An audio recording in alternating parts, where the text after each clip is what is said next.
వచ్చేసిండ్రా? నేను కూడా అన్ని వార్తలు పెట్టుకొని తయారుగా ఉన్నా. ముందుగా అయితే హెడ్లైన్స్ చూడండి. పట్నంలా దంచి కొట్టిన ఆనలు, తల్లడం మల్లడమైన జనాలు, కల్తీ నెత్తురుతోని దందా ఎక్కించుకుంటే గోవిందా.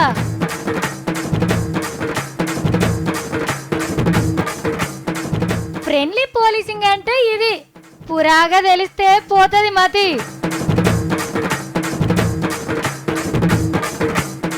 రాబోతున్నాయట కొత్త నోట్లు, దొంగ నోట్లకు పెడతారట తూట్లు. కొత్తేశం కట్టిన సత్తి, రైతు తిఫల పడుతుంటే ఎంతమంది సాయం చేస్తారంట అని చూద్దామని వచ్చిన, కానీ చూసిపోయేటోళ్ళు అయ్యో పాపం అన్నట్టు పోతున్నారు, కానీ ఒక్కరు కూడా సాయం చేస్తలేరు. అంటే మనం నిన్న మొన్న అనుకున్నట్టే ఆనలు దంచి కొడుతున్నాయి. సాయంత్రం అయితే ఆ ఉరుములు మెరుపులకు మస్తు భయమైంది. 4 గంటలకే సిమ్మ చీకటైంది. మొగులు మొత్తం మబ్బులు పట్టుకున్నది. మిగతాన కూడా ఇట్లనే ఉండొచ్చు కదా. సరే కానీ ఓ పార అంతటి ఎట్లా జరిగిందో అరుచుకుందామా?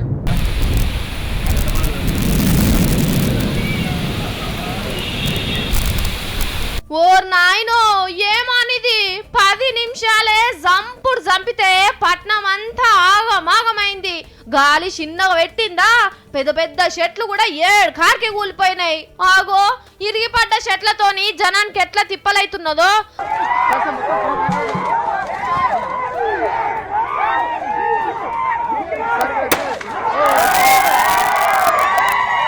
చూడుండ్రి, పెద్ద హోర్డింగ్ తుపుక్కున కూలింది. కింద 2-3 కార్లు అప్పడం లెక్కనే అణిగిపోయినాయి. ఇంకా నయ్యం టైంకు మనుషులు లేరు. అయ్యో, రోడ్ల మీద దుకాణాల డబ్బాలు ఎట్లా ఒరిగిపోయినాయి. పాపం సామానంతా నానిపోవచ్చు. గాలి తాకుడు తాకితే ఇండ్ల మీద రేకులు అచ్చిగానే లేచిపోయినాయి. కొన్ని జాగలల్లా కరెంటు స్తంభాలు కూడా ఇరిగిపడ్డాయి. ఇక ఆనలు పడితే పట్నంలో ట్రాఫిక్ కష్టాలు చెప్పాలనా? 7 కార్కి సడక్లన్నీ జామ్ అయినాయి. గంటల కమానం రోడ్ల మీదనే ఉండాల్సి వచ్చింది.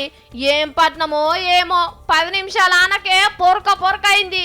ఇక కడమ జిల్లాలో కూడా బాగానే పడ్డాయి. ఇంకో 2-3 రోజులు కూడా ఆనలు పడొచ్చునట. బంగాళాఖాతంలో పుట్టిన తుఫాన్తోని ఆంధ్రాలో కూడా మస్తు ఆనలు కొడుతున్నాయి. ఇగో మొదలు మన ఒంట్లే నెత్తురు మంచుకుంటే మన పానం హుషారుతోనుంటది. ఆ ఊపుతోని ఏ పనైనా చేస్తాం. డాక్టర్ తాని కోతే కూడా మొదలు రక్తం పరీక్షనే చేస్తాడు. పండ్లు పొలాలు తింటే జల్దిన రక్తం వస్తుందని చెప్తారు. ఈ నడుమ అడ్డమైన మందులు చల్లి మక్కబెట్టిన పండ్లు తింటే అదో రోగం. మళ్ళా కల్తీ పాలు తాగినా కలిసేది రక్తంలోనే. రక్తం మంచుకుంటే మనిషి మంచుకుంటాడు. మరి అన్నీ కల్తీ అవుతుంటే ఇదొక్కటి ఇడిచిపెట్టుడు ఎందుకు? అది పద్ధతి కాదు అని అనుకున్నట్టున్నాడు ఈడు. ఏం చేసిండో మీరే చూడుండ్రి. వీని దందా మీద మన్నువాడా గింత అన్యాయం ఉంటాదుల్లా. అరే, నెత్తూర్ని కూడా కల్తీ చేసి పాడైండు. ఈడి పేరు నరేందర్. కోటి కాన్పుల దవాఖాన్లా నెత్తూరు బ్యాంకులో పనిచేస్తాడు. మనసుంటోళ్ళము ఎవరన్నా రక్తం దానం చేస్తాం కదా, గా ప్యాకెట్లకెళ్ళి సగం నెత్తురు తీసి గ్లూకోజ్ నీళ్లు కలిపి మళ్ళా ఎప్పట్లెక్కనే ఎత్తుకబెడతాడు. ఇట్లా తీసిన నెత్తురుతోని ఇంకో ప్యాకెట్ని తయారు చేస్తాడన్నట్టు. ఇక ఎవరన్నా అక్కెరున్నోళ్ళు అడిగితే 1500కో 2000కో ఒకటి లెక్క అమ్ముతాడు. మళ్ళా ఎవ్వరికి డౌట్ రాకుండా నెత్తురు బ్యాంకుల దొంగ స్టిక్కర్లు రసీదులు ఉట్టిచ్చిస్తాడు.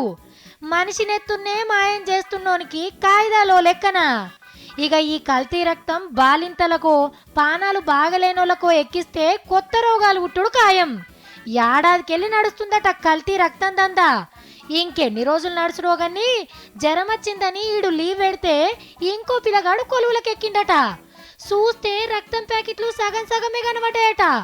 ఎమ్మటే పెద్ద సార్లకు చెప్తే ఈయన భాగోతం మొత్తం బయటపడ్డది. ఈడింత పెద్ద లత్కోర్ దందా చేస్తుంటే దవాఖాన్లున్న పెద్ద సార్లు ఏం చేస్తున్నట్టు? పట్టి పర్వ లేకుండా తిరిగితే పేషెంట్ల కిడ్నీలు కూడా మాయం చేస్తారు. అరే, ఈ బద్మాషిగాళ్ళు తిండిని కల్తీ చేస్తే ఓర్చుకుంటున్నాం, పాలను కల్తీ చేస్తే ఓర్చుకుంటున్నాం, గాలి నీరు అన్ని కల్తీ చేసినా ఓర్చుకున్నాం. ఆ నెత్తురును కూడా కల్తీ చేస్తే ఇక ఎట్లా బతకాలరా మేము? మీ ఇంటోళ్లకు రక్తం అవసరం పడితే ఈ కల్తీ రక్తం ఎక్కిస్తారా? మరి మా పానాలకు ఎందుకు ఎసరు పెడతారా? మీ నెత్తుర్ని జనగల్ వీల్వా. మనం గుడికోయి బయటకు వచ్చేటప్పుడు ఆడో బోర్డు రాసి పెడతారు. ఏమని? పునర్దర్శన ప్రాప్తిరస్తు. అంటే మళ్ళోపారి దర్శన భాగ్యం కలగాలని అర్థం. ఇక సినిమా టాకీస్ కోతే థ్యాంక్ యూ విజిట్ అగైన్ అని రాసి ఉంటుంది. అంటే మళ్ళా మళ్ళా రావాలి అని. షాపింగ్ మాల్కు పోయినా హోటళ్ళకు పోయినా మళ్ళా రండి అని రాస్తారు. కానీ దవాఖాన్లో విజిట్ అగైన్ అని రాసి పెడితే ఎట్లుంటుంది? సుర్రుమంటది కదా. పోలీస్ స్టేషన్లో గీ బోర్డు కనబడ్డా కోపం ఆగది. మరి గీసారేందో స్టేషన్ను అత్తగారిల్లు లెక్కనే వాడుకుంటుండు. పండగకొచ్చిన కొత్తలు లెక్క పోలీసు వాళ్ళు కూడా మంచిగానే మర్యాదలు చేసిండ్రు. సుల్తాన్ బజార్ పిఎస్, దాని కింద 3 సింహాలు, కనిపిస్తున్న 4వ సింహం పాయింట్ జేబులో చెయ్యి, పోలీసార్ కుర్చీ మీద చెయ్యి వేసినట్లేదు. ఏ సల్లకచ్చి ముంతదాసుడు ఎందుకు? అది కూసో. ఏమన్నా పోజు పెట్టినవా? పోలీస్ కుర్చీకే పవర్ వచ్చింది పో. కాకి డ్రెస్ దొడగని ఖతర్నాక్ పోలీస్ అనిపిస్తున్నాడు కదా. కానీ మనోడు పోలీస్ కాదు, పెద్ద రౌడీ. పేరు జబ్బార్. పాత బస్తీలా మనోని పేరు చెప్తే లాగులు దడుస్తాయి.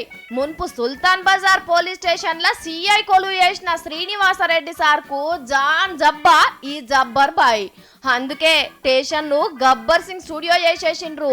షానొద్దులాయే ఈ పోట్వ దిగి పాత సిఐ సార్ తోని తీపి గుర్తులు గుర్తు చేసుకుందామని ఇప్పుడు సోషల్ మీడియాలో విడుదల చేస్తే ఫ్రెండ్లీ పోలీసింగ్ సూపర్ అని లైకులు కామెంట్లు. రౌడీ జబ్బార్ దెబ్బకు శ్రీనివాసరెడ్డి సార్కు వణుకుడు పుట్టిందట. అంత తొండి నాకు తెలియకుండానే నా దోస్తు నా కుర్చీలో కూర్చున్నాడు అని బుకాయించదాకొచ్చింది ఎవ్వారం. మన సొంటోళ్ళం ఏదన్నా పనివాడ స్టేషన్ పోతే ముందుగాల కానిస్టేబులే కసిరిచ్చినట్టు మాట్లాడతాడు. ఇక సిఐ సార్ల దర్శన భాగ్యం ఎన్నడు కలగాలే. గొలుసు దొంగలను చూస్తే మస్తు కోపం వస్తుంది. కానీ వాళ్ళు మెల్లగా నల్లి లెక్క చెత్తుకుపోయిన పద్ధతిని చూస్తుంటే జర్రంతా నవ్వొచ్చింది. కానీ ఈ దొంగతనం చూస్తే ఆ బట్టే వసగాలను చింత గడితే మంచిగుండ అనిపించింది. ఇంకెవ్వరు దొరకలేరా మీకు? ఏడికెళ్ళి వచ్చి పాడైనరా మీ కాలాల కంపగొట్ట. అబ్బో, తాత అమ్మమ్మ నడుమిట్లా మనవడు నడుచుకుంటా పోతుండ్రు అనుకుంటారు కదా. ఇక చూడు ఏం చేస్తాడో.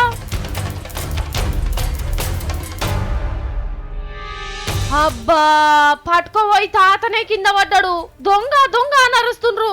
లే తాతలే, అగో వాడు బండెక్కి బుర్రు నురుకుతుండు. పాపం ముసలోళ్ళు.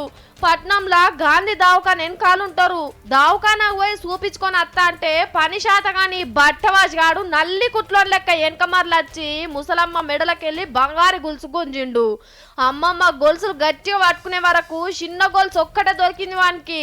వీళ్ళు నడుచుకుంటా పోతున్నది ముందే కనిపెట్టి ఇగో గిట్లా బండి మీద తిరిగి ఇంత పని చేసిండు. గొలుసు దొంగలు ఎప్పుడు ఎట్లొస్తారో తెలియకుంటున్నది. బంగారంతో బయట తిరిగేటప్పుడు జర పైల ఉంటుండ్రి.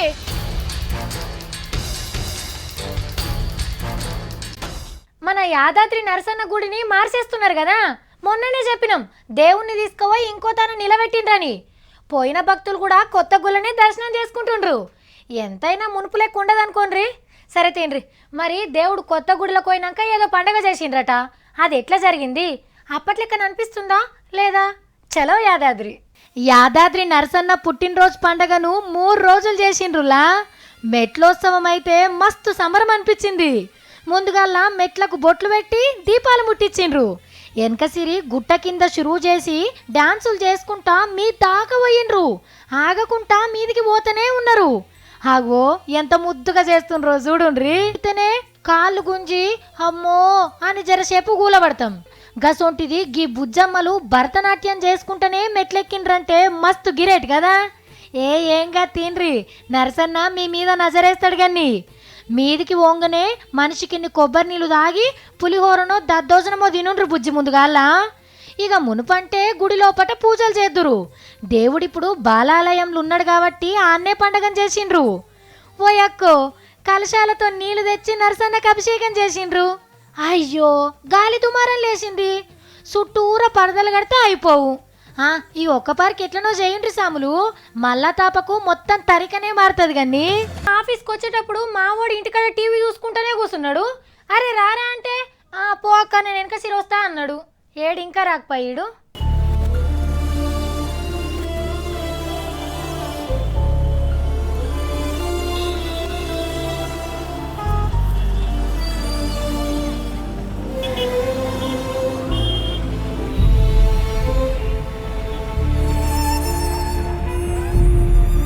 సత్తి, ఏంద్రా నీ ఏషము? ఏమైంది నీకు?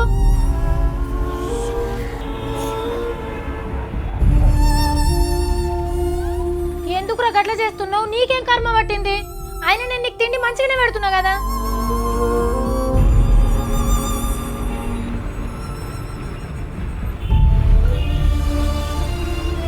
అది కాదురా సత్తి, నా జీతం కూడా నీకే ఇస్తా గాని నువ్వు రారా బాబు. అట్లా చెయ్యకు తమ్మి, నువ్వు ఆగమైన రైతువే, నాకు తెలుసు అది.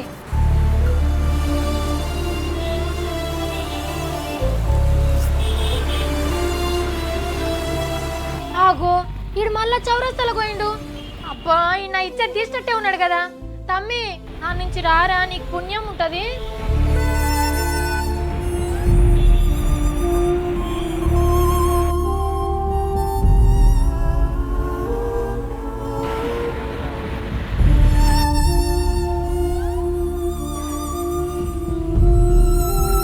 ఒరేయ్ ఆ లెవెల్ పట్టించుకోర్రా, నువ్వు నా పేజ్ అది నాకు. నువ్వు ఆగమాగం చేయక చెప్తున్నా చూడు.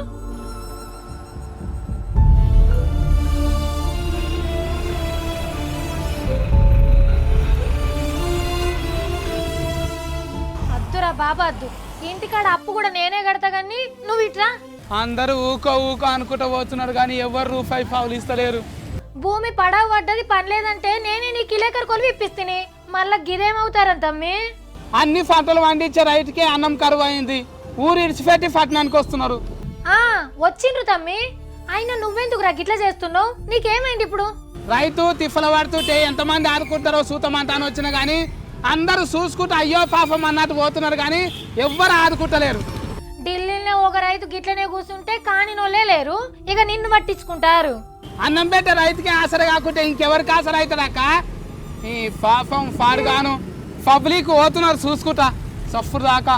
అది కాదు కానీ సత్తి, అసలు ఇట్లా చేయమని ఎవరురా నీకు చెప్పింది? ఎవరిచ్చిండ్రు నీకు ఐడియా? ఇంటి పాటలు వాడేట ఆయన రోడ్డు మీద కూర్చొని పాటలు వాడితే ఏమంటలేవు కానీ నన్ను అంటున్నావు నువ్వు. పాటలు వాడేట ఆయననా? ఎవరు సత్యాలు?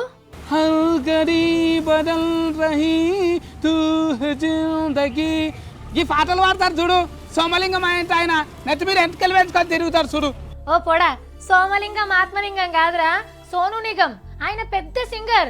కోర్టున్న పాటగాడే మర్చిపోయిన కోట్ వేసుకొని హార్మోనియం పెట్టుకొని అడుక్కున్నాడు. ఓర్ వారి అడుక్కోలేదురా, ఏదో ప్రోగ్రాం కోసం చేసిండట సారు. ఆయనంటే పెద్ద సెలబ్రిటీ. నేను కూడా సెలబ్రేషన్ సిటీనే. పంటలు పండగ రోడ్డు మీద పడ్డ దేశంలో ఉన్న అందరు రైతులకు నేనే సెలబ్రేషన్ సిటీ. తమ్మి నేనే చెప్తున్నా కదా, నువ్వు ఆగమైన రైతువే. అందుకే కదా నీ కిలేకర్ కొలువు ఇప్పించినా నువ్వు చేస్తున్నావు. మళ్ళా గిసొంటి పనులు చేయొద్దురా. మళ్ళీ సోమలింగం సార్ పాటలు పాడేట ఆయనకేం తక్కువ ఉన్నాయి, కోట్లు లేవా? ఆయన ఎందుకు అడుకోవాలి? ఆయనంటే పెద్ద సింగర్, ఆయనను పట్టించుకుంటారు కానీ రైతులు ఎందుకు పట్టించుకుంటారా? రైతుల బాధలు అందరికి ఎరక కావాలని ఇట్లా చేసిన తప్ప కైరేమన్నా. కొప్పున్నమ్మ ఎటు పెట్టినా చక్కగానే ఉంటది కానీ నువ్వు వాళ్ళతోని సరి తూగుతావా? రైతుల బాధలు ఎవరికి తమ్మి తెలియని ఎప్పుడు ఉండేటి. సోమలింగం అనేట ఆయనకు ఒక పిల్లగాడు ఉరుకొచ్చి 12 రూపాయలు ఇచ్చి నాశ చేయమంట అని అవి ఆయన ఫోటో కట్టించి గోడకి తలిగేసుకున్నాడు. నేను కూడా ఇట్లా బోర్డు పట్టుకొని పోతే పైసలు జమ అయితే ఏమో తిఫలున్న రైతులకు ఇస్తామంటే ఎవ్వరు కూడా రూపాయి పావులు ఇవ్వలేరు. చూసుకుంటా పోతున్నారు ఇట్లా జూ పార్కులో చూసుకుంటూ పోయినట్టు. అవును సత్తి, నువ్వు అన్నట్టు గిదయ రైతుల మీద సర్కార్లకు ఉంటే మంచిగా ఉండేది. రైతులు మాయం కాకపోతుండే. సరే సరే కానీ నువ్వైతే వచ్చి మస్తు ఆనమోగులైంది. గోసికి ఆయనతో బురద జిల్లుతుంది ఏమన్నా గుంతలు పాడైనాయి రోడ్ల మీద. మన ఆయన కొట్టనే కొడతాడు ఆయనతో. గోసికి కూడా బురద అంతితే. మీరు గమనిస్తుండ్రో లేదో, ఈ నడుమమ్మ సత్తిగాడు కొత్త కొత్త అంగిలు తొడుగుతున్నాడు. సైజు మాత్రం తగ్గియాడు. అదే లోడా సంగీలు సగం పాయింట్. ఎడబట్టించుకున్నావు తమ్మి, నీకు గింత చక్కగా కుడతారంటే. నేను నీకు చెప్పా, నువ్వు మళ్ళీ ఆడతా అనుకో టైట్ కుట్టిస్తావు అని చెప్తాను లేడు. ఆడెవడో ఈయనకి మంచిగా దొరికిండు. ఏమున్నదులా వాళ్ళకి ఇలా గుట్టిన అంగిలల్లో గుడ్డలు మిగిలితే ఆడితోని కుట్టేటట్టున్నాడు. అందుకే మావోన్ అంగిలు తీరొక్క కలర్లు ఉంటాయి. ఆడు మారడు. అంతేగాని మీరు గీ వార్తనైతే చూడండి. ఉపాయం ఉన్నోడు ఉపాసం ఉండడు, ఏం చేసైనా కడుపు నింపుకుంటాడు. ఇగో గీ బావా బామ్మర్దులు గిసొంటి బాపతే మొబైల్ టైలరింగ్ చేస్తుండ్రు. అంటే కుట్టు మిషన్ల కాడికి బట్టలచ్చుడు కాదు, కుట్టు మిషన్లే బట్టల కాడికి వస్తాయి. బుర్రుమని బండి మీద వస్తారు. అంగీలకు రెక్కలూసిపోయినా పాయింట్లకు తూట్లు పడ్డా మాస్కలేస్తారు. కస్టమర్ల ముంగట్నే టిక్క టిక్క కుట్లేసి పైకం తీసుకుంటారు. గల్లీల పొంట మస్తు గిరాకైతుందట. హైదరాబాద్లా అంబర్పేట, గోల్నాక, ముసారంబాగ్, దిల్సుఖ్ నగర్ ఏరియాలలో తిరుగుతారు. ఇంటి ముంగట్కే టైలర్ వస్తుండు కాబట్టి బట్టలు టైలర్ షాప్కి తీసుకురావాలి అనే తిప్పలుండయి. కుట్టుకూలి కూడా ఎక్కువ తీసుకోరట.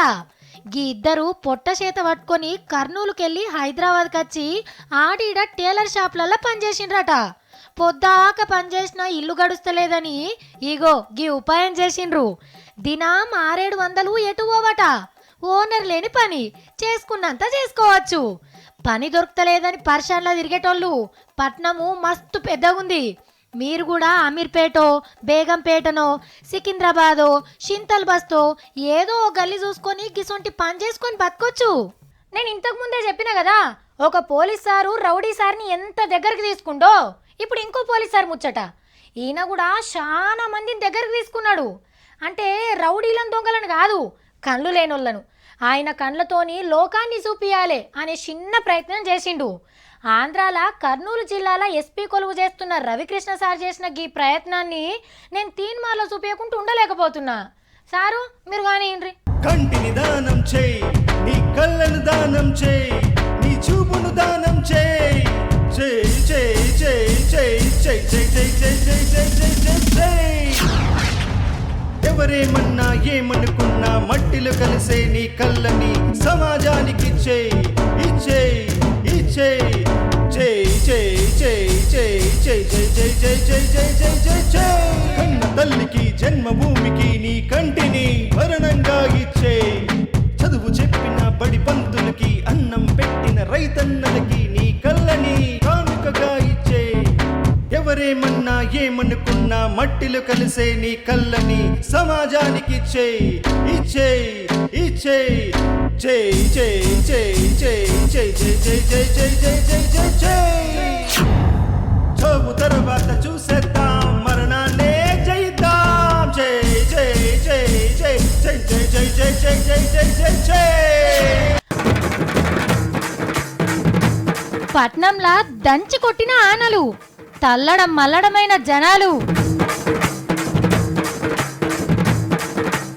కల్తీ నెత్తురుతోని దందా ఎక్కించుకుంటే గోవిందా.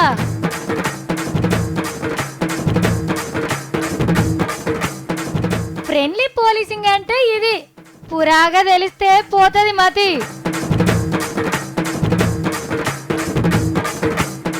రాబోతున్నాయట కొత్త నోట్లు, దొంగ నోట్లకు పెడతారట తూట్లు. కొట్టేశం కట్టిన సత్తి. రైతు తిప్పల పడుతుంటే ఎంతమంది సాయం చేస్తారంట అని చూద్దామని వచ్చిన, కానీ చూసిపోయేటోళ్ళు అయ్యో పాపం అన్నట్టు పోతున్నారు, కానీ ఒక్కరు కూడా సాయం చేస్తలేరు. అంటే ఏళ్ళకి మన వార్తలు అయిపోయినాయి. మీరు మాత్రం ఏం చేయాలా? V6ని చూస్తూనే ఉండాలా. నమస్తే.